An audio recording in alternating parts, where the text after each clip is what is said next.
कहते हैं एकादशी हजार, 1000 एकादशी, 1000 एकादशी को 100 गुना कर दो, माने 1 लक्ष्य, 1 सहस्त्र एकादशी करने का पुण्य उससे भी 1000 गुना पुण्य, 100 गुना पुण्य राधाष्टमी व्रत करने मात्र से प्राप्त हो जाता है। स्वर्ण दान की बड़ी महिमा है, पर सुमेरु पर्वत के समान कोई स्वर्ण दान करे उससे जो पुण्य होता वो केवल राधाष्टमी के व्रत से हो जाता है। सकृत राधाष्टमी कृत्वा तस्मात् शत गुणाधिकम। सुमेरु पर्वत के दान से 100 गुना पुण्य राधाष्टमी जन्म महोत्सव पर व्रत करने का है। कन्यादान का भी बड़ा पुण्य शास्त्रों में कहा गया है।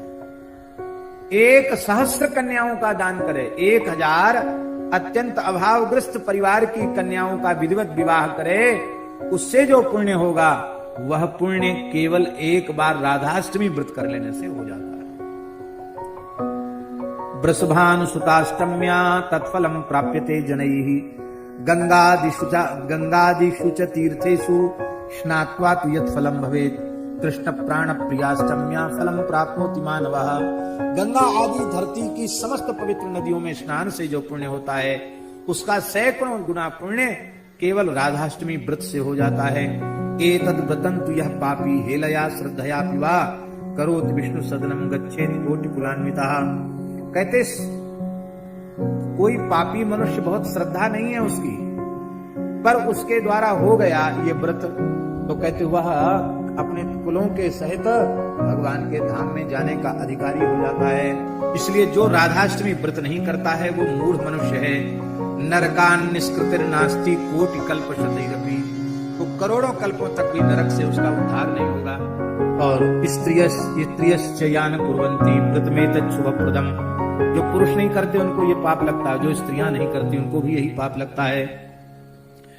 ये इस व्रत को करने से श्री कृष्ण प्रसन्न हो जाते हैं, राधा रानी प्रसन्न हो जाती हैं, सारे पाप नष्ट हो जाते हैं और अंत में भगवान के नित्य धाम को प्राप्त करता है।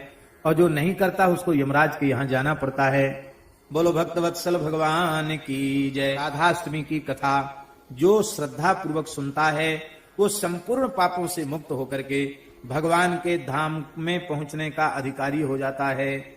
सर्व पाप विनिर्मुक्तश्चान्ते याति हरेर गृहम।